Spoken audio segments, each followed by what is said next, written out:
ठीक है। ओके भावना जी। ठीक है। तो हमारा आज मेरा टॉपिक जो था वो चक्र था, उसको कंपैरेटिव स्टडी में लेकर आए हम लोग।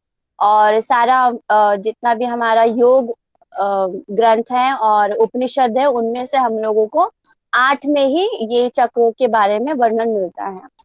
ठीक है। तो जो हमारा उपनिषद है योग उपनिषद, उनमें से 3 उपनिषद है जिसमें हमें चक्रों के बारे में मिलता है। ठीक है, बहुत इजी है, याद करने में बहुत बढ़िया है ये, मतलब इजीली याद हो जाएगा।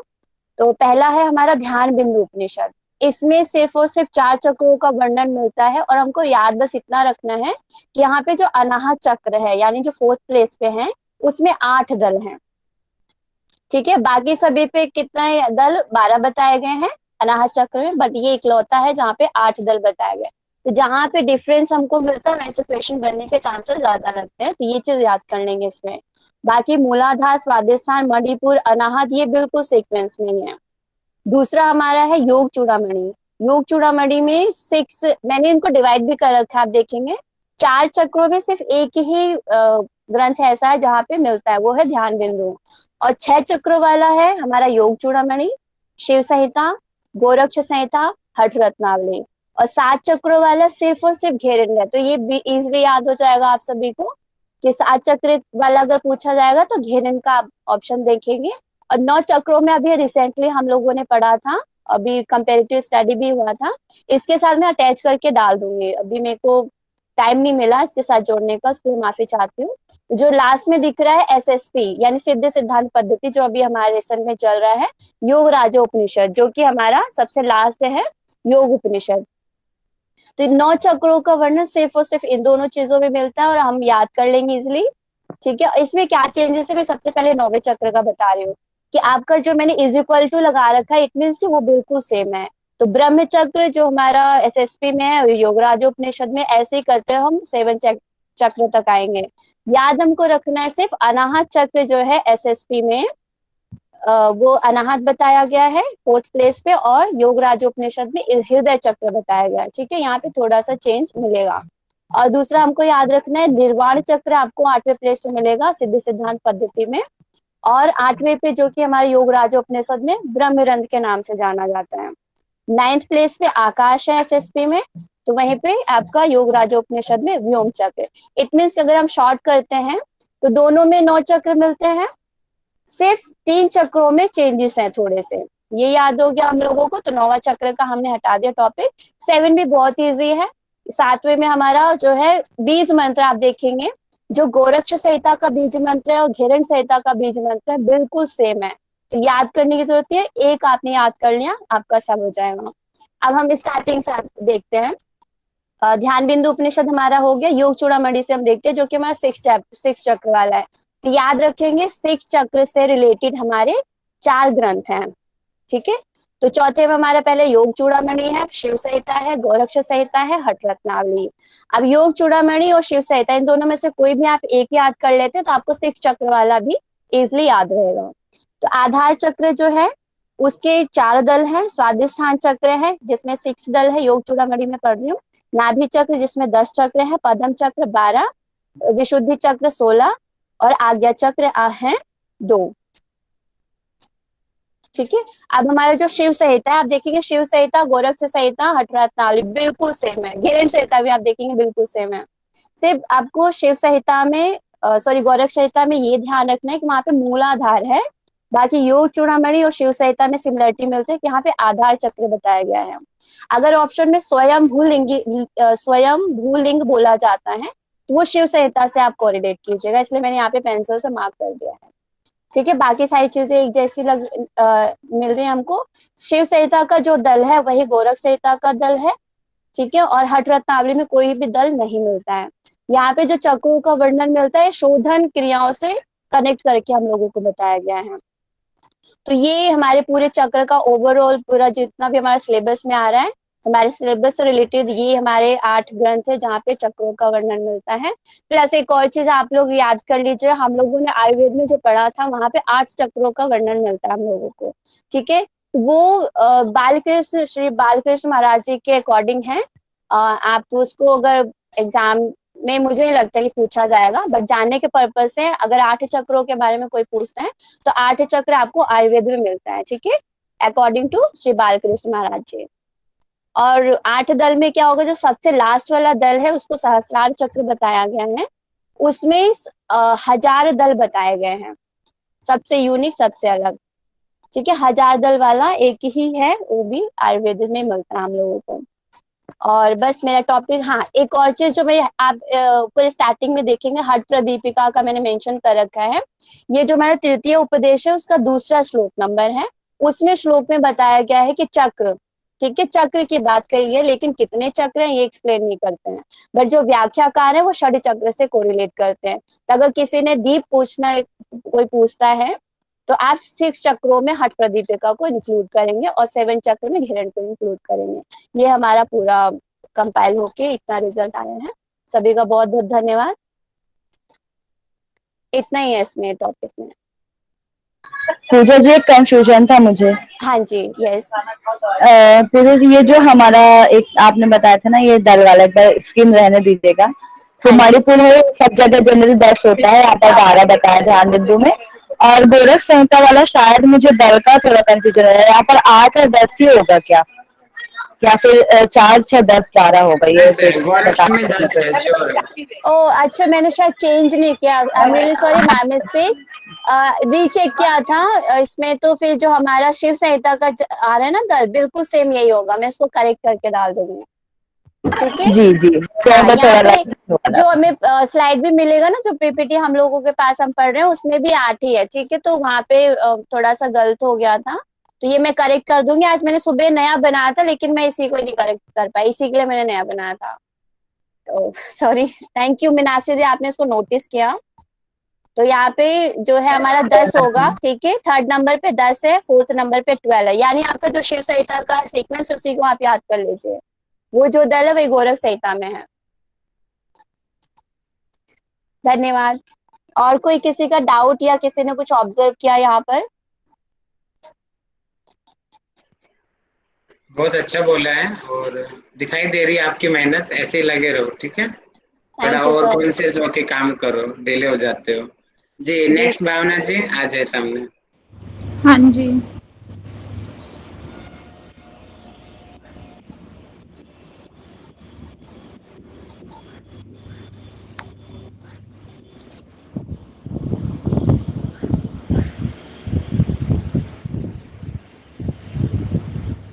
नमस्ते सभी को। मेरा जो टॉपिक है वो 8 योग उपनिषद है। उसमें भी बस 3 चीजें हैं, प्राण, नाड़ियां और धारणा। ये चीजें मैं बताऊंगी, और बाकी की जो और मुख्य पॉइंट्स है वो पुष्पा दीदी उनको एलिब्रेट करेंगे। तो हम सबसे पहले प्राण देख लेते हैं। उपनिषदों में किस किस ने प्राणों की चर्चा की गई है। तो सबसे पहले हम योग चूड़ामणि उपनिषद में देख लेते हैं। इसमें 10 प्राणों का वर्णन है, और नॉर्मली जैसे हम अभी तक पढ़ते आए हैं, सेम वैसे ही जैसे हमने गिरण संहिता में भी पढ़ा था, तो वैसे ही इसमें दिया गया है कि प्राण हृदय में है, अपान गुदा में, समान नाभि, उदान गला, व्यान संपूर्ण शरीर, नाक डकार, कूर्म पलके झपकना उसके अंदर उन्मीलन में, कृकल छींकना, देवदत्त जबाई, और धनंजय संपूर्ण शरीर। अभी अगर इसके कंपैरिजन में देखें तो त्रिशिको उपनिषद में भी 10 प्राण बताए गए हैं, लेकिन वहां पे उनका जो स्थान है वो अलग अलग बताया गया है। जैसे अगर प्राण देखते हैं तो प्राण को वहां पे बताया गया है मुख में, नासिका का मध्य भाग, हृदय में, नाभि और पैर का अंगूठा। तो ये डिफरेंस याद रखना है कि जो योग चूड़ामणि उपनिषद है वहां पे तो सिंपली चीजें बता दी गई हैं, लेकिन त्रिशिको में बहुत अलग बताया गया है। अपान बताए यहाँ पे गुदा में, मेढ्र में, जंगा और घुटना, ये यहाँ पे अपान का स्थान है। और यहाँ पे ये ध्यान रखेंगे समान, समान को बोला गया है संपूर्ण शरीर में, जबकि अगर हम योग चूड़ामणि में देखें तो जो धनंजय में बोला गया है कि धनंजय संपूर्ण शरीर में है। तो ये डिफरेंस याद रखेंगे। उदान दोनों हाथों, दोनों पैर और सभी संधियां यानी जो जोड़ होते हैं, जॉइंट्स होते हैं, उनमें बताया गया है। व्यान है श्रुत कान में, जंगा कमर, एड़ी, कंधे एवं गला। और ये नेक्स्ट जो आगे नाग, कूर्म, कृकल, देवदत्त, धनंजय, इन सभी को बताया गया कि त्वचा और अस्थि में है। तो यहाँ पे मैंने लिखा नहीं है क्योंकि नाग में लिख दिया त्वचा और अस्थि, तो बाकी सब सेम है, त्वचा और अस्थि में सभी बताए गए हैं। आगे जो और उपनिषद है, श्वेता श्वेत्रो, योग कुंडलिनी, नाद बिंदु, योग राजो और योग तत्व, इसमें मुझे इनका वर्णन नहीं मिला। आगे ध्यान बिंदु उपनिषद में भी 10 प्राणों की बात की गई है, लेकिन वहां पे उनका स्थान मुझे नहीं मिला। अगर किसी को पता होगा तो वो बता देंगे। वहां पे सिंपल नाम मेंशन है कि प्राण, अपान, समान, उदान, व्यान, नाग, कूर्म, कृकल, देवदत्त और धनंजय। आगे इन नाड़ियों को देख लेते हैं। सबसे पहले हम देखेंगे योग चूड़ामणि उपनिषद। तो इसमें जो नाड़ियों की संख्या पहले 72,000 बताई है, फिर 72 मुख्य बताई हैं, उसके बाद 10 नाड़ियों का नाम देख लेते हैं। ईड़ा, पिंगला, सुषुम्ना, गांधारी, हस्तजीवा, पूषा, यशस्विनी, अलंबुसा, कुहू और शंखनी। और इनका स्थान भी देख लेते हैं। जो ईड़ा नाड़ी है वो बाई नासिका में, पिंगला दाई नासिका में, सुषुम्ना को बोला है ईड़ा और पिंगला के मध्य है, गांधारी बाई आंख में, हस्तजीवा दाई आंख में, पूषा दाया कान, यशस्विनी बाया कान, अलंबुसा मुंह, कुहू जननेंद्रिय यानी उपस्थ प्रदेश, शंकिनी गुदा। नेक्स्ट है त्रिशिको ब्राह्मण उपनिषद। तो इसमें 72,000 में से 10 नाड़ियां फिर मुख्य बताई हैं। और योग जो चूड़ामणि उपनिषद है उसमें 72 में से पहले बताई गई हैं 72 फिर 10। तो यहाँ पे जो सीक्वेंस है वो थोड़ा अलग मिलेगा। वैसे नॉर्मली हम देखते हैं तो ईड़ा पहले देखते हैं, फिर पिंगला, फिर सुषुम्ना, लेकिन यहाँ पे सुषुम्ना से स्टार्ट है। सुषुम्ना को बोला है कंध के बीच में। दूसरी नाड़ी है वैष्णवी ब्रह्म नाड़ी, जिसको ब्रह्मरंध्र तक गमन करती है। फिर दिया है उसमें 3rd नंबर पे ईड़ा आता है यहाँ पे, ठीक है। ध्यान रखेंगे अगर क्वेश्चन आता है कि 3rd नंबर पे ईड़ा का वर्णन कौन से उपनिषद में मिलता है, तो वो त्रिशिको ब्राह्मण उपनिषद में है। कंध के बाई ओर पिंगला नाड़ी, कंध के दाई ओर 4th नंबर पे है। 5th पे गांधारी, कंध से बाई आंख तक। फिर हस्तजीवा, कंध से दाई आंख। ये बाकी सेम है, गांधारी जैसे हमने योग चूड़ामणि में पढ़ा था वैसे ही। यशस्विनी, कंध से बाया कान। अलंबुसा अलग बताई है, यहाँ पे कंध से मिड तक बताई है, और हमने अभी पहले देखा अलंबुसा मुख में। कोशिकी, यहाँ पे शंखनी नहीं है, यहाँ पे कोशिकी नाड़ी बताया गया है, कंध के नीचे की ओर से पैर के अंगूठे तक, तो इसको यहाँ पे कोशिकी बोला गया। ये यहाँ पे अलग है। और एक वैष्णवी ब्रह्म नाड़ी का भी अलग वर्णन मिलता है। अगर हम देखते हैं नेक्स्ट उपनिषद में ध्यान बिंदु, बाकी सब में मुझे नाड़ियों का वर्णन नहीं मिला। ध्यान बिंदु में 72,000 में से पहले 72 नाड़ियां, फिर 10, फिर 3 सबसे विशेष बताई है 3। और यहाँ पे सिर्फ 3 नाड़ियों के देवताओं की बात कही गई है, बाकी किसी के बारे में ज्यादा नहीं बताया गया। ईड़ा को बोला है चंद्र, उसके देवता, पिंगला सूर्य, सुषुम्ना अग्नि, बाकी फिर नेक्स्ट है गांधारी, हस्तजीवा, पूषा, यशस्विनी, अलंबुसा, कुहू और शंखनी। ये सीक्वेंस बिल्कुल जैसे योग चूड़ामणि उपनिषद में उसकी तरह ही है ये वाला सीक्वेंस। नेक्स्ट हम देखते हैं धारणा। यहाँ पे मैंने सिंपल नाम मेंशन किए हैं, एक्सपीरियंस को ऊपर किया था। धारणा देख लेते हैं। धारणा सबसे हमने योग चूड़ामणि उपनिषद में धारणा का वर्णन नहीं है। त्रिशिको ब्राह्मण उपनिषद में धारणा है। 5 धारणा होती है, पृथ्वी, जल, अग्नि, वायु और आकाश।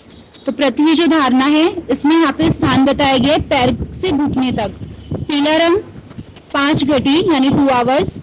हरि देवता बताए गए हैं और 4 कोण वाली इसको बताया गया है। जल को घुटनों से कमर तक बोला है। श्वेत बताया गया है जल का कलर, रंग।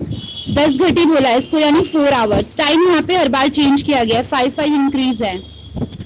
और नारायण उसके देवता हैं और अर्ध चंद्रमा जैसे उसकी आकृति बताई है। अग्नि कटी से नाभि तक उसका स्थान।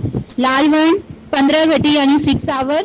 प्रद्युम्न देवता है और अग्नि की लपटों की तरह है उसकी जो आकृति जो बताई गई है। वायु है नाभि से नाक तक और धूम्र वर्ण इसका बताया गया है। 20 यानी 20 घटी 8 आवर्स। शंकरशन देवता और वेदी इसका आकृति। आकाश में टाइम नहीं बताया गया। नाक से ब्रह्मरंध्र तक बताई गई है। नीला वर्ण है और वासुदेव इसके देवता। यहाँ पे भी आकृति नहीं बताई गई।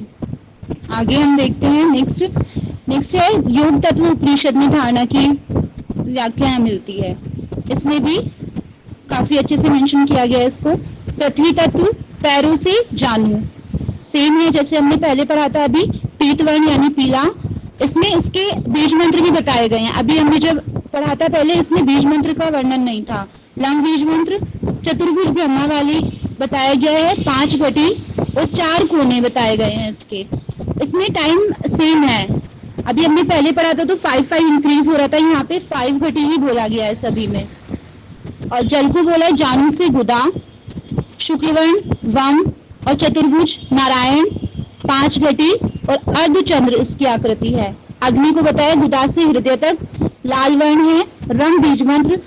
त्रिनेत्रधारी रुद्र बोला है इसके देवता, 5 घटी और 3 कोने। वायु को बोला है हृदय से भूमध्य तक, कृष्ण वर्ण, यम, विश्वतु मुख ईश्वर, 5 घटी और 6 कोने वाली इसको बोला गया है।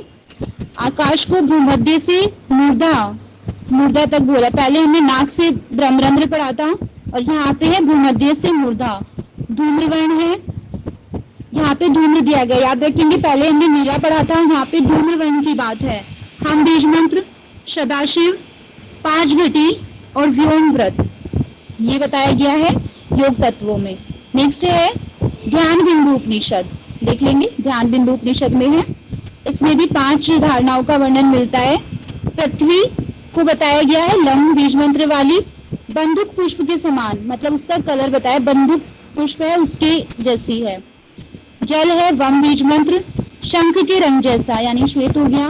अग्नि रंग बीज मंत्र, आदित्य रूप की तरह बताया गया उनको। वायु बताया यहाँ पे यम बीज मंत्र, वर्ण नीला है।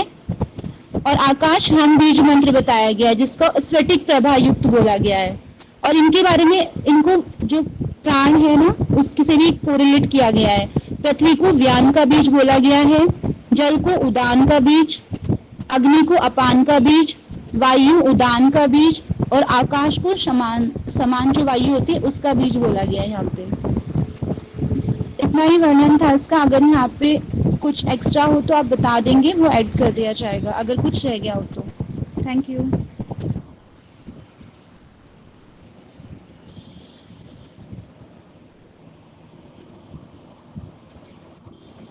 Thank you so much Bhavna ji, बहुत बढ़िया।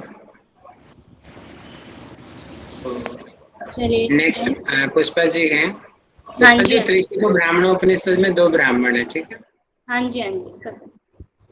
पहले में वहाँ पे 9 है, दूसरे में 165 है, ठीक है? ठीक है सर जी। आप आगे शुरू कीजिए आगे का। मेरी स्क्रीन शो हो गई, स्टार्ट हो रही है जी। आज हम योग उपनिषद पढ़ेंगे जो हमारे योग उपनिषद दिए गए हैं। तो इसमें सबसे पहले हमारे 8 उपनिषद दिए गए हैं। श्वेताक्षर, योग कुंडल उपनिषद, योग चूड़ामणि, त्रिशिको ब्राह्मण उपनिषद, योग तत्व उपनिषद, ध्यान बिंदु उपनिषद, नाद बिंदु उपनिषद और योग राज उपनिषद। इसमें से सब में वेद बताए गए हैं, मगर योग राज उपनिषद जो है उसमें किसी भी वेद का हमें वर्णन नहीं मिलता है। तो इसमें 4 जो हमारे उपनिषद है उसमें से कृष्ण यजुर्वेद आता है। एक तो श्वेताक्षर उपनिषद में, एक योग कुंडल उपनिषद में और आपका आ जाता है कृष्ण यजुर्वेद में, योग तत्व उपनिषद में और ध्यान बिंदु उपनिषद में। और जो हमारा नाद बिंदु उपनिषद है उसमें वो ऋग्वेद से आता है। और जो हमारा योग चूड़ामणि उपनिषद है वो सामवेद से आता है। और त्रिशिको ब्राह्मण उपनिषद जो आता है शुक्ल यजुर्वेद से। इसकी एक टेक्निक है, त्रिशिक में भी शौ आता है और यहाँ पे शुक्ल यजुर्वेद शुरू होता है, तो इससे भी हम इसको याद कर सकते हैं कि ये शुक्ल यजुर्वेद से लिया गया है।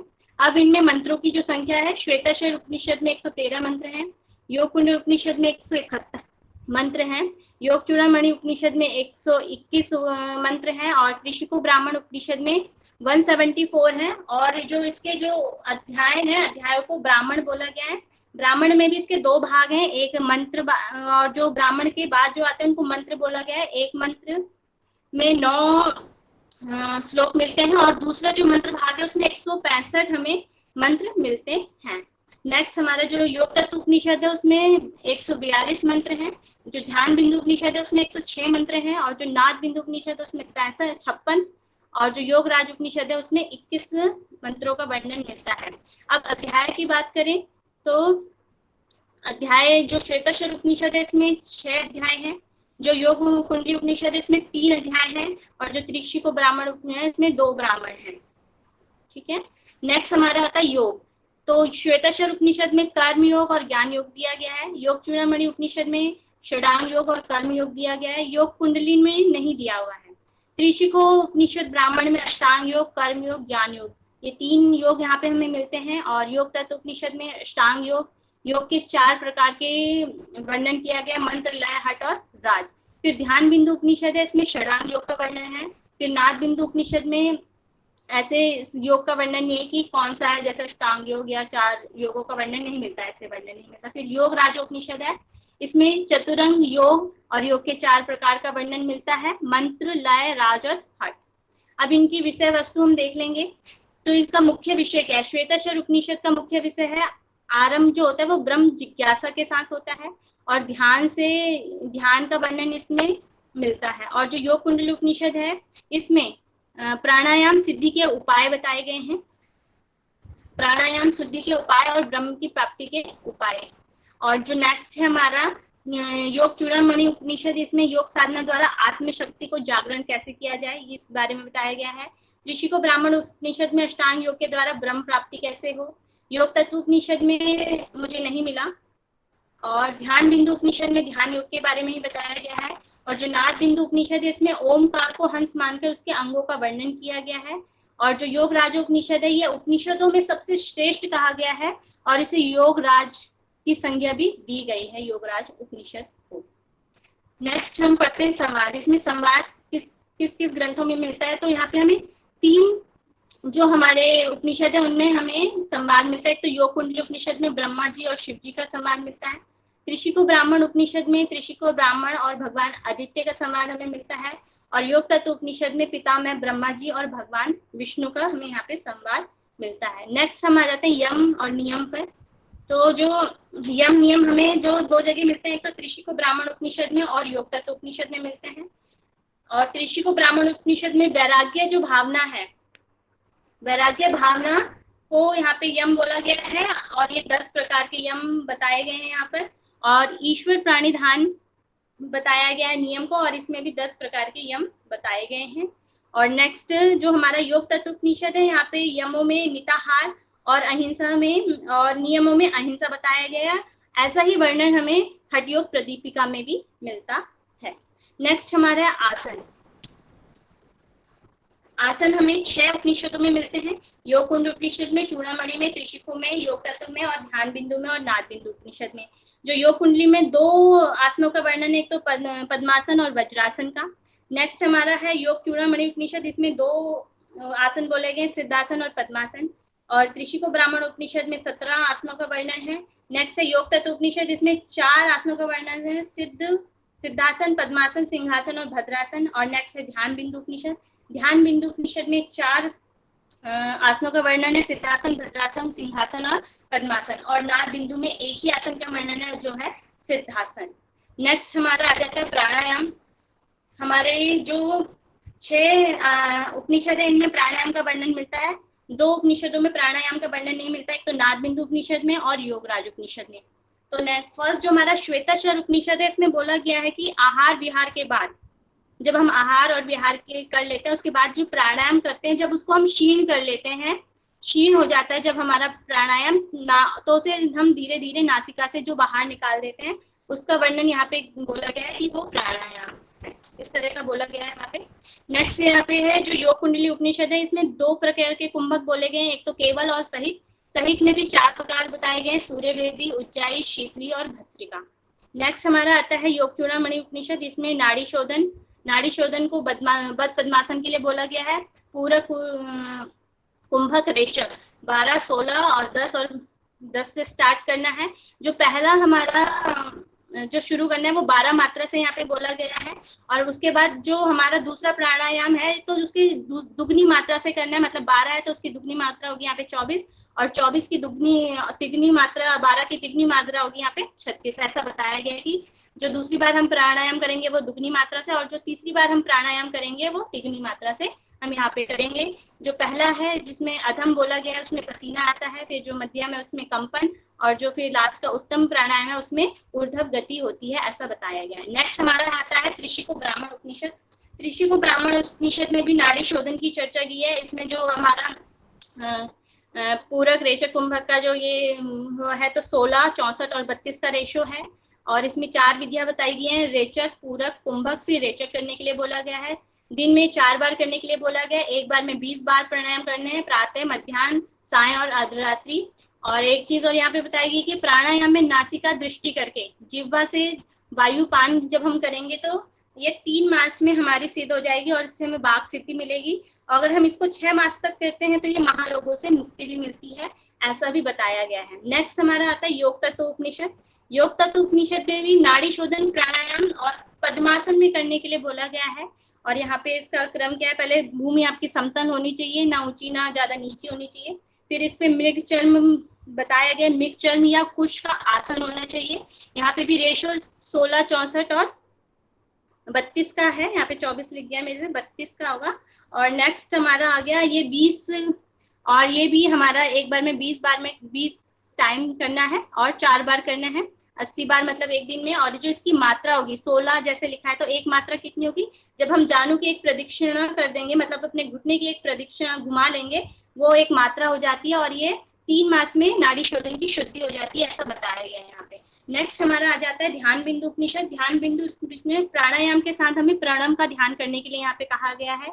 जैसे पूरक, कुंभक, रेचक, तो पूरक में ब्रह्मा जी का ध्यान और कुंभक में विष्णु जी का ध्यान, और जो रेचक है उसमें रुद्र का ध्यान करने के लिए क्या है, और ये हमें पद्मासन में करना है, ऐसा बताया गया है। 2 उपनिषद हैं जो हमारे नाभ बिंदु और योगराज में इसका प्राणायाम का वर्णन नहीं मिलता है। नेक्स्ट आ जाती है हमारी मुद्रा। मुद्रा का वर्णन हमारे पूरे जो 7 हमारे उपनिषद है उनमें मिलता है। जो हमारा योग कुंडली उपनिषद है इसमें एक ही जो मुद्रा है उसका वर्णन मिलता है, वो है शक्ति चालिनी मुद्रा। नेक्स्ट हमारा आ जाता है योग चूड़ामणि उपनिषद। इसमें 5 तो एक साथ दी गई हैं और 3 मुद्रा भी बताई गई हैं, तो टोटल इसमें 8 मुद्राओं का वर्णन है। तो जैसे पहले 5 है, महामुद्रा, नभो मुद्रा, उड्डयन, जालंधर और मूलबंध, ये 5 का वर्णन है। फिर अलग से खेचरी अलग अलग जगह मिलता है, खेचरी, वज्रौली और षडमुखी मुद्रा का वर्णन अलग अलग जगह मिलता है। नेक्स्ट है त्रिशिकु ब्राह्मण उपनिषद। इसमें एक ही मुद्रा का वर्णन है, वो षडमुखी मुद्रा है। नेक्स्ट हमारा आ जाता है योग तत्व उपनिषद। इसमें 3 मुद्राओं का वर्णन मिलता है, वज्रौली, अमरोली और सहजोली। नेक्स्ट हमारा आ जाता है ध्यान बिंदु उपनिषद। इसमें 6 मुद्राओं का वर्णन है, मूलबंध, उड्डयन बंध, जालंधर बंध, खेचरी, योनि मुद्रा और महामुद्रा का वर्णन है। और नेक्स्ट हमारा आता है नाद बिंदु उपनिषद। इसमें एक ही मुद्रा का वर्णन है जो वैष्णवी मुद्रा है। और जो हमारा योगराज उपनिषद है इसमें भी यहाँ पे मुद्राओं की चर्चा तो नहीं है, यहाँ पे 3 पीठों की चर्चा की गई है, जैसे उद्यान पीठ, जालंधर पीठ और पूर्णगिरी पीठ का वर्णन यहाँ पे मिलता है, इसलिए मैंने यहाँ पे ये ऐड कर दिया, मगर ये मुद्रा में नहीं आता है, ये पीठ है। नेक्स्ट अभी आपने भावना जी ने आपको प्राण के बारे में बता ही दिया है, तो किसमें, योग चूड़ामणि में और त्रिशिको ब्राह्मण उपनिषद में और आपका ध्यान बिंदु उपनिषद में आपकी प्राण की चर्चा मिलती है। तो इसमें मेनली 10 प्राण बताएंगे ध्यान बिंदु उपनिषद में, उसमें से 5 श्रेष्ठ हैं जो हमारे जो होते हैं उदान, समान प्राण, समान व्यान जो होते हैं, उसमें से भी 2 श्रेष्ठ हैं, प्राण और अपान, और जो उसमें से भी एक श्रेष्ठ है वो हमारा प्राण है। नेक्स्ट है हमारा त्रिशिको में भी 10 का वर्णन मिलता है, मगर यहाँ पे जो हमारे कहाँ पे इनका स्थान है वो अलग अलग दिया गया है, वो भावना जी ने आपको बता ही दिया। और इसमें भी जो हमारा है योग चूड़ामणि में, इसमें 5 प्राण हैं और 5 उपप्राणों की चर्चा की गई है। नेक्स्ट हमारा है नाड़ी।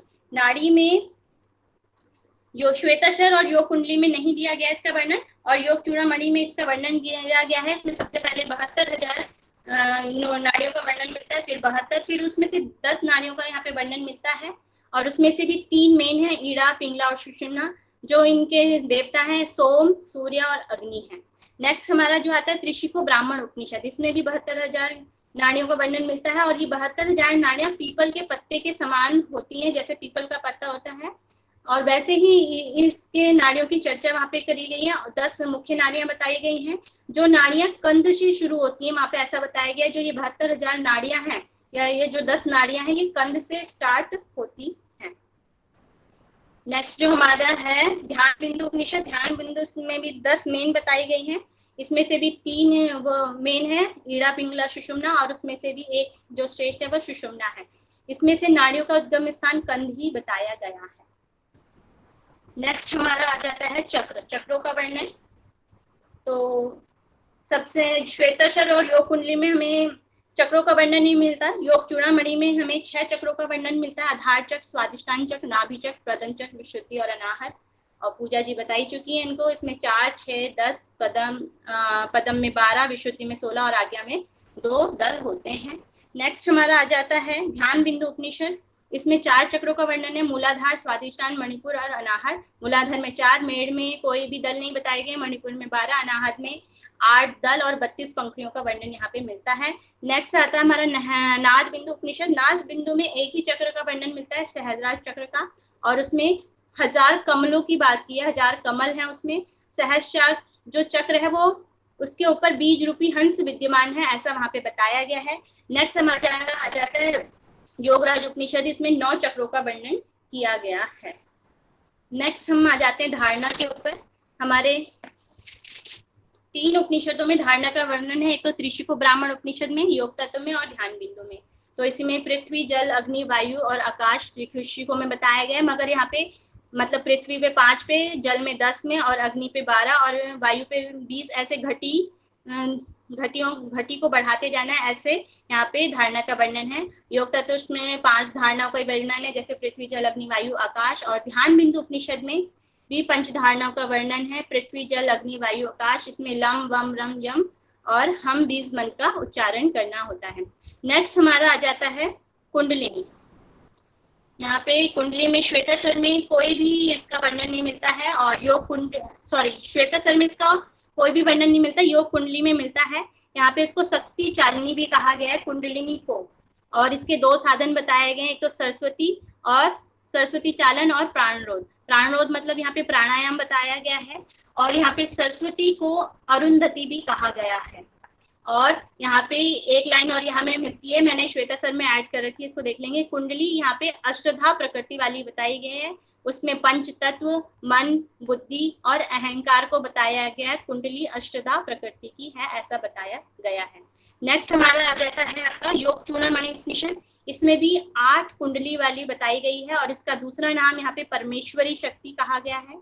और ये जागृत किससे होती है? वहिनी योग से ये जागृत होती है। और जब ये सुषुम्ना में जाती है तो किस तरह जाती है? सुई की तरह ये ऊपर की ओर चलती है, ऐसा यहाँ पे बताया गया है।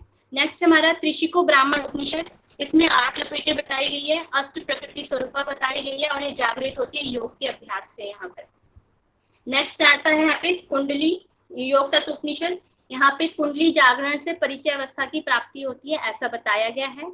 नेक्स्ट हमारा है ध्यान बिंदु उपनिषद। यहाँ पे कुंडली को जागृत करने के लिए वहिनी योग किया जाता है। कुंडली को यहाँ पे जल रूपा भी बोला गया है, और कुंडली को भूमध्य में लय करने के लिए यहाँ पे बोला गया है। यहाँ पे रस्सी का एग्जाम्पल और पानी का एग्जाम्पल दिया गया है। नेक्स्ट हमारा जो है योग राज उपनिषद। इसमें स्वादिष्टान को यहाँ पर अग्नि कुंड एवं तत्व कुंडलिनी कहा गया, मतलब जो स्वादिष्टान चक्र है वहां पर कुंडलिनी को बताया गया है, वहां पे ध्यान करने के लिए कहा गया है। नेक्स्ट हमारा आ जाता है अजपा गायत्री। अजपा गायत्री हमें 2 ही उपनिषद में मिलती है, एक तो योग चूड़ामणि में और एक ध्यान बिंदु उपनिषद में। दोनों में सेम ही बातें गई हैं। पूरे दिन या रात में इसको 21,600 बार करना है। जब हम सम मंत्र का उच्चारण करेंगे तब इनहेल करना है, और हम मंत्र का उच्चारण करेंगे तो एक्सहेल करना है। जो इसका यहाँ पे फल बताया गया है वो मुक्ति प्रदायी बताया गया है। और नेक्स्ट जो हमारा है ध्यान बिंदु उपनिषद में, इसमें भी दिन और रात में 21,600 बार करना है।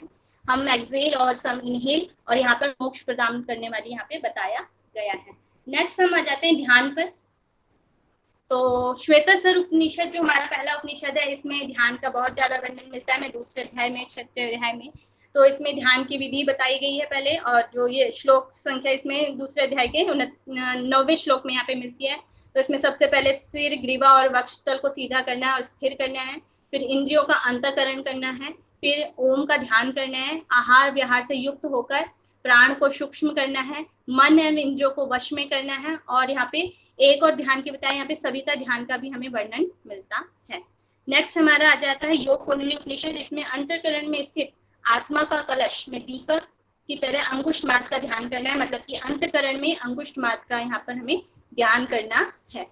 और इसमें 3 दृष्टियां भी बताई गई है, अमावस्या, प्रतिपदा और पूर्णिमा, और ऐसी ही दृष्टि हमें घरेण संहिता में भी मिलती है।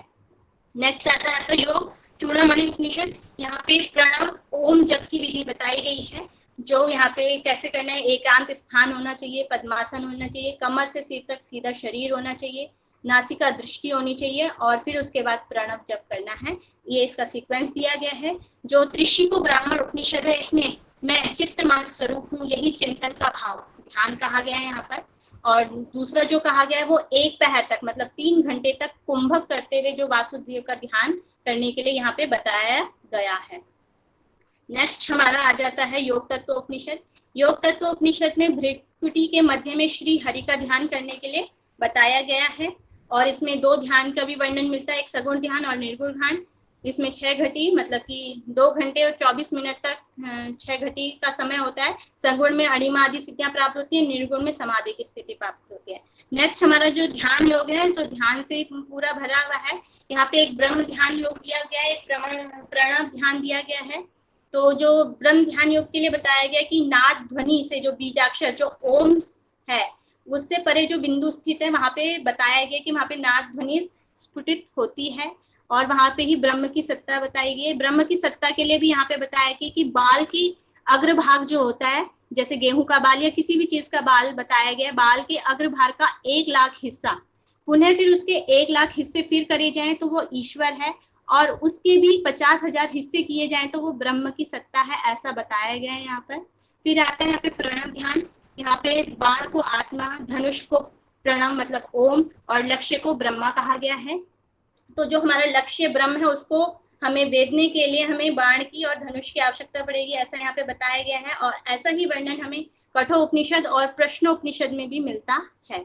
और जो तीसरा ध्यान यहाँ पे तीसरे ध्यान का वर्णन है वो बताया गया हृदय कमल की जो कणिका के मध्य में ज्योति शिखा है, उसमें अंगुष्ठ मात्र का ध्यान बताया गया है हृदय कमल पर।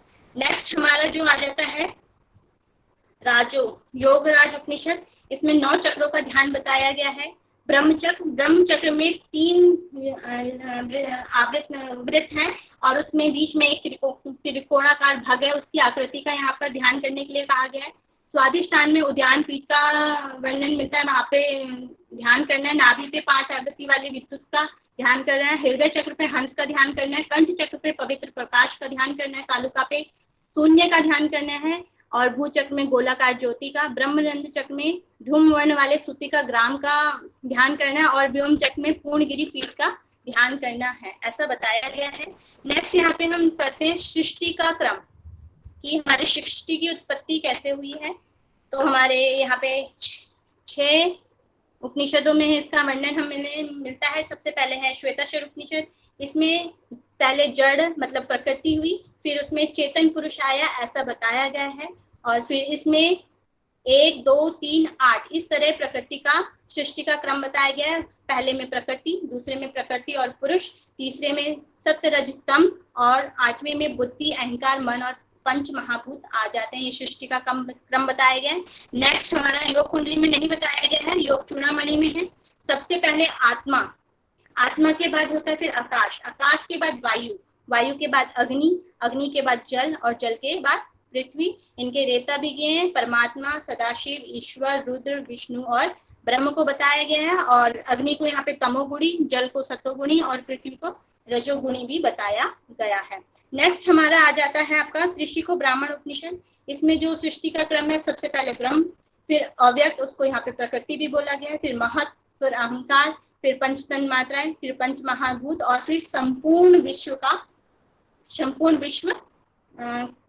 क्रम बताया गया है। नेक्स्ट हमारे आ जाता है योग तत्व उपनिषद। इसमें सबसे पहले परमात्मा, फिर अहंकार, फिर पंच महाभूत, फिर धातु, फिर गुणात्मक पिंड की चर्चा की गई है। इस तरह सृष्टि का क्रम है। नेक्स्ट हमारा आ जाता है ध्यान बिंदु उपनिषद। यहाँ पे ध्यान बिंदु में सबसे पहले ओमकार की रचना की बात की है, फिर देवों की उत्पत्ति, फिर स्वर की उत्पत्ति, फिर त्रिलोक की उत्पत्ति, फिर संपूर्ण जगत की उत्पत्ति के बारे में बताया गया है। नेक्स्ट हमारा आता है नाद बिंदु उपनिषद। इसमें बताया गया जगत का जो उपादान का कारण क्या है, वह आत्मा को बताया गया है। ठीक है, नेक्स्ट हम पढ़ते हैं कि जो योग का स्थान है उसका वर्णन कहाँ मिलता है। योग का स्थान का वर्णन हमें 3 उपनिषदों में मिलता है। एक तो श्वेताश्वर उपनिषद में, एक योग कुंडली उपनिषद में और एक योग तत्व उपनिषद में। जो श्वेताश्वर उपनिषद है इसमें क्या वर्णन है कि एक तो भूमि समतल होनी चाहिए, शुद्ध होनी चाहिए, कंकड़ और अग्नि और बालू से रहित होनी चाहिए, शब्द जल और आश्रय के अनुकूल होनी चाहिए, नेत्रों को पीड़ा ना देने वाली होनी चाहिए, वायु शून्य होनी चाहिए और मन के अनुकूल होनी चाहिए। नेक्स्ट जो योग कुंडली उपनिषद है यहाँ पे जो बताया गया है कंकड़ पत्थर से रहित, आसपास घास होनी चाहिए, जल और शीत नहीं होना चाहिए, पवित्र, एकांत, समतल, सुख देने वाला आसन बिछाकर पद्मासन में यहाँ पर योग का स्थान बताया गया है। नेक्स्ट जो हमारा है योग तत्व उपनिषद, इसमें कुटिया का वर्णन किया गया। शोभन मठ होना चाहिए, सूक्ष्म द्वार होना चाहिए, अच्छिद्र होना चाहिए, कोई भी छेद नहीं होना चाहिए वहाँ, गाय के गोबर से लिपा हुआ होना चाहिए, स्वच्छ होना चाहिए, कीड़ों से रहित होना चाहिए, प्रतिदिन वहाँ पे जाड़ बुहार होनी चाहिए और प्रतिदिन धूप गूगल धुनी से वहाँ पे सुसावित मतलब सुगंधित होना चाहिए। नेक्स्ट हमारा है कंद। हमारा कंद जो है उसका वर्णन कहाँ पर मिलता है ये बताया गया है। श्वेताश्वर में तो नहीं है, योग कुंडली में इसका वर्णन मिलता है। जो हमारा वेष्टांबर वर्ष होता है जिसकी लंबाई 12 और जिसकी चौड़ाई 4 अंगुल होती है, यहाँ पे ऐसा बताया गया है। तो ये कुंडली नाड़ी जो कंद का स्थान होता है, जो हमारा कंद का स्थान होता है वो नाभि के आसपास ही होता है, इसलिए इस व्रत को यहाँ पर ढकने के लिए बोला गया है। ये मुझे व्याख्या में मिला था कि यहाँ पे कंद का स्थान है, तो इसलिए मैंने ये कंद में ऐड कर दिया है। नेक्स्ट हमारा आया है योग चूड़ामणि उपनिषद। इसमें जो मेढ है, स्वादिष्ठान और नाभि के मध्य जो 72,000 नाड़ियां निकलती है वो यहीं से निकलती है, कंद वाले भाग से निकलती गई हैं, ऐसा बताया गया है। जो नेक्स्ट है त्रिशिको ब्राह्मण उपनिषद, इसमें कंद का जो स्थान है वो सुषुम्ना नाड़ी के लिए बताया गया है और इसमें 2 नाड़ियां ऐड होकर एक नाड़ी जो ऊपर की ओर जाती है और एक नाड़ी जो नीचे की ओर जाती है। जो ऊपर की ओर जाती है वो वैश्वनी ब्रह्म नाड़ी है, इससे क्या हो जाता है, ये इससे निर्वाण की प्राप्ति होती है। और कंद से जो नीचे की ओर जाती है ये कौशिक की नाड़ी है, इसमें पैर के अंगूठे तक ये नाड़ी गई है, ऐसा बताया गया है। नेक्स्ट हमारा आ जाता है ध्यान बिंदु उपनिषद। ध्यान बिंदु उपनिषद में भी मेड़ के ऊपर और नाभि के नीचे पक्षी के अंडे की तरह है ये, यहाँ से 72,000 नाड़ियां निकलती हैं, ऐसा वर्णन मिलता है कंद का। नेक्स्ट हमारा आ जाता है 3 चीजें नहीं है इसमें, मैंने नाद और अवस्थाएं, इसमें क्या दिया गया है। तो जो हमारा श्वेताश्वर उपनिषद है इसमें पंच महाभूत की सूक्ष्म अवस्थाएं दी गई हैं। इसकी 5 अवस्थाएं बताई गई हैं, स्थूल, स्वरूप, सूक्ष्म, अन्वय, अर्थ तत्व, ये 5 अवस्थाएं दी गई हैं और ये ज्ञान के उत्थान की अवस्थाएं भी कहते हैं। नेक्स्ट जो हमारा आ जाता है योग कुंडली में नहीं वर्णन मिलता है, यहाँ पे जो मैंने लिखा है ये योग चूड़ामणि का लिखा है। योग चूड़ामणि में उपनिषद की 5 अवस्थाएं हैं, तो जागृत, स्वप्न, सुषुप्ति और तुरीय अवस्था। और यहाँ पे नाद का वर्णन भी मिलता है। नाद का वर्णन सिद्धासन की अवस्था में षड्मुखी की अवस्था होनी चाहिए। अपान वायु को ऊर्ध्वगामी बनाकर वायु को हृदय में प्रवेश रोककर, ऐसा करने से महान ध्वनि सुनाई देगी और घंटा आदि वाद्यों की यहाँ पे नाद की स्थिति, नाद सुनाई देने लग जाता है जब हम वायु को रोक लेते हैं, ऐसा यहाँ पे बताया गया है। वायु को हृदय में, अपान और प्राण को जब हम मिला लेते हैं तब हमें नाद की ध्वनि सुनाई देती है। नेक्स्ट यहाँ पे आता है त्रिशिको ब्राह्मण उपनिषद। यहाँ पे अवस्थाएं और क्षेत्र बताए गए हैं, 4 अवस्थाएं बताई गई हैं, जागृत, स्वप्ना, सुषुप्तावस्था और तुरीय अवस्था। जो जागृत अवस्था का क्षेत्र है वो नाभि से हृदय तक है, जो स्वप्न अवस्था का क्षेत्र है वो कंठ है, सुषुप्ति अवस्था का जो क्षेत्र है तालु के मध्य है और तुरीय अवस्था का जो क्षेत्र बताया गया है वो भृकुटी के मध्य यहाँ पे बताया गया है। नेक्स्ट है योग तत्व उपनिषद। इसमें 3 अवस्थाएं बताई गई, आरंभ अवस्था, घटावस्था, परिचय अवस्था। आरंभ अवस्था का वर्णन क्या है ये नहीं मिलता है। घटावस्था में जो प्रत्याहार है उसके लिए यहाँ पे घटावस्था का वर्णन किया है और परिचय अवस्था में कुंडली जागरण का कहा गया है। प्रत्याहार से घटावस्था प्राप्त होती है और कुंडली जागरण से यहाँ पे परिचय अवस्था प्राप्त होती है, ऐसा बताया गया है। नेक्स्ट है हमारा ध्यान बिंदु उपनिषद। ध्यान बिंदु उपनिषद में व्योम रंध्र में आकाश रंध्र जो है वहां पे मोर ध्वनि के समान नाद की बात कही गई है, वहां पे नाद सुनाई देता है मोर के ध्वनि के समान। और अवस्थाएं इसमें 3 बताई गई हैं, निद्रा अवस्था, सुषुप्ति अवस्था और तुरीय अवस्था। निद्रा अवस्था स्वप्न अवस्था में होती है और स्वप्न निद्रा अवस्था में स्वप्न वगैरह आते हैं, इसलिए यहाँ पे ऐसा स्वप्न अवस्था लिखा हुआ है। सुषुप्ति अवस्था में परमेश्वर की प्राप्ति हो जाती है और तुरीय अवस्था में मोक्ष या आत्मा का दर्शन होता है, ऐसा बताया गया है। नेक्स्ट हमारा है नाद बिंदु उपनिषद। नाद बिंदु तो नाद, इसमें तो मेनली यही दिया गया है। इसमें सिद्धासन वैष्णव में दाएं कान से नाद को सुनना बताया गया है। प्रारंभिक जो ध्वनि आती है तो वो समुद्र की, मेघ की, भेरी और झरने की सुनाई देती है। फिर जो मध्यम ध्वनि होती है वो मृदंग की, घंटा और नागाड़ा की होती है। और जो अंत ध्वनि होती है किमड़ी, बंशी, वीणा और भ्रमर की हमें यहाँ पे नाद सुनाई देते हैं, ऐसा बताया गया है। और इसमें अवस्थाएं भी बताई गई है, जागृत, स्वप्न, सुषुप्ति, तुरीय अवस्था बताई गई है। और तुरीय अवस्था इसमें सबसे सर्वश्रेष्ठ बताई गई है। नेक्स्ट मैंने जिसमें जो कुछ रह गया था वो ऐड कर दिया है। जैसे श्वेतास्वर उपनिषद में योग की सफलता के चिन्ह रहे थे, तो इसमें जैसे सबसे पहले सफलता के चिन्ह में क्या आता है, कुआं होता है, फिर धुआं होता है, फिर सूर्य, फिर वायु, फिर अग्नि, फिर जुगनू, फिर बिजली, स्फटिक मणि और फिर चंद्रमा का यहाँ पे सफलता के चिन्ह बताए गए हैं। और जो हमारा योग कुंडली उपनिषद है इसमें खेचरी मंत्र और मेलन का वर्णन मिलता है, जैसे हिम, हम, सम, मम, हम, शम और अक्षम, ऐसे बताया गया है। और यहाँ पे ब्रह्म की प्राप्ति के उपाय भी बताए गए हैं, कुंडली जागरण, शतवेदन, 3 ग्रंथियों का भेदन, आत्मनुसान, खेचरी, मेलन सिद्धि और ध्यान, अंगुष्ठ मात्र बताया गया है ब्रह्म को प्राप्त करने के लिए। नेक्स्ट यहाँ पे है योग चूड़ामणि उपनिषद। यहाँ पे प्रणव में क्या क्या निहित है ये बताया गया है। प्रणव में 3 अक्षर और 3 लोक, 3 गुण, 3 स्वर बताए गए हैं। अ, उ और म है। अ में नेत्र आ जाता है, मतलब यहाँ पे निवास का है। अ का जो निवास स्थान है वो नेत्र है, उ का निवास स्थान कंठ है और म का हृदय है। अ में लाल, उ में श्वेत और म में कृष्ण, ऐसे रंग बताए गए हैं। अ में रज, उ में सत्व और म में तम, ऐसे गुण बताए गए हैं। सूर्य, सूर्य, सोम, सूर्य, अग्नि, ऐसे देव बताए गए हैं। क्रिया, इच्छा, ज्ञान और ब्राह्मी, रौद्री और वैष्णवी, ये शक्तियां बताई गई हैं। और ब्राह्मण ऋषि को ब्राह्मण उपनिषद के 4 प्रश्न हैं। शरीर क्या है, प्राण क्या है, कारण क्या है और आत्मा क्या है, ऐसा वहां पे वर्णन मिलता है। नेक्स्ट हमारा है योग तत्व उपनिषद। इसमें भूचरी सिद्धि रह गई थी, तो यहाँ पे भूचरी सिद्धि का वर्णन मिलता है। और जो प्रणव में विद्यमान है वो चीजें जैसे 3 लोक, 3 वेद, 3 संध्याएं, 3 स्वर, 3 अग्नि और 3 गुणों का यहाँ पे वर्णन मिलता है। नेक्स्ट हमारा है ध्यान बिंदु उपनिषद। ध्यान बिंदु में ओमकार में क्या क्या समाहित है ये बताया गया है। इसमें 8 अंग हैं। ओमकार के उकार, अकार, मकार, नाद, बिंदु, कला, कलातीत और उससे भी परे, सबसे परे बताया गया है। 4 पैर हैं, व्यष्टि परक और समष्टि परक, इसके भी 4 पार्ट हैं। और फिर 3 नेत्र बताए गए हैं। फिर 5 देव यहाँ पे बताए गए हैं, ब्रह्मा, विष्णु, रुद्र, ईश्वर और सदाशिव। फिर आ जाता है हमारा नाद बिंदु उपनिषद। नाद बिंदु उपनिषद में 7 लोकों की हमारी चर्चा की गई है हमारे शरीर से। तो इसमें जो हमारे दोनों पैर हैं भू हैं, ये दोनों पैर हैं। और जो हमारा घुटना है वो भव है। जो हमारा कमर का हिस्सा है वो स्व है। जो हमारा नाभि का स्थान है वो म है। जो हमारा हृदय है वो जन है। और जो हमारा कंठ का स्थान है वो तप है। और जो हमारा भूमध्य का स्थान है वो सत्य बताया गया है। और यहाँ पे पर ब्रह्म का स्वरूप भी बताया गया, हंस से इसकी तुलना की गई है। यहाँ पे जो हंस बनाया गया है इसमें इसकी तुलना की है। तो यहाँ पे हम देख लेते हैं। जो इसका शरीर है, इसका जो शरीर है वो सत्व गुण का बताया गया है। जो इसका मस्तक है वो अर्ध, जो ओम की अर्ध मात्रा है वो बताया गया है।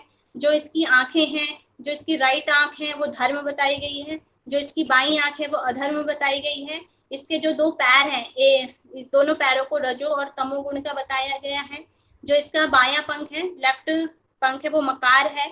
जो इसका राइट पंख है वो अकार बताया गया है। जो इसकी पूंछ है वो मकार बताया गया है। और इसमें ओमकार की 12 मात्राओं का भी वर्णन मिलता है, जैसे घोषणी, विद्युत मात्रा, पतंगनी, वायु वेगनी, नामधेया, आंद्री, वैष्णवी, शंकरी, महती, द्वितीय, नारी और ब्राह्मी, ये इसकी ओमकार की 12 मात्राओं का वर्णन यहाँ पर मिलता है।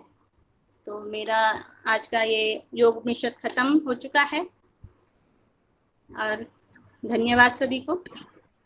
बहुत बढ़िया पुष्पा जी, बहुत अच्छा आपने बताया है। और आपके नोट से पता चल रहा है कि कितनी ज्यादा मेहनत की है आपने। इसी तरीके से लगे रहो आप, आपको सफलता जरूर मिलेगी। धन्यवाद सर, आप ही सबसे सिखाते हैं। ज्यादा हार्ड वर्क आप ही कर रहे हो हमारे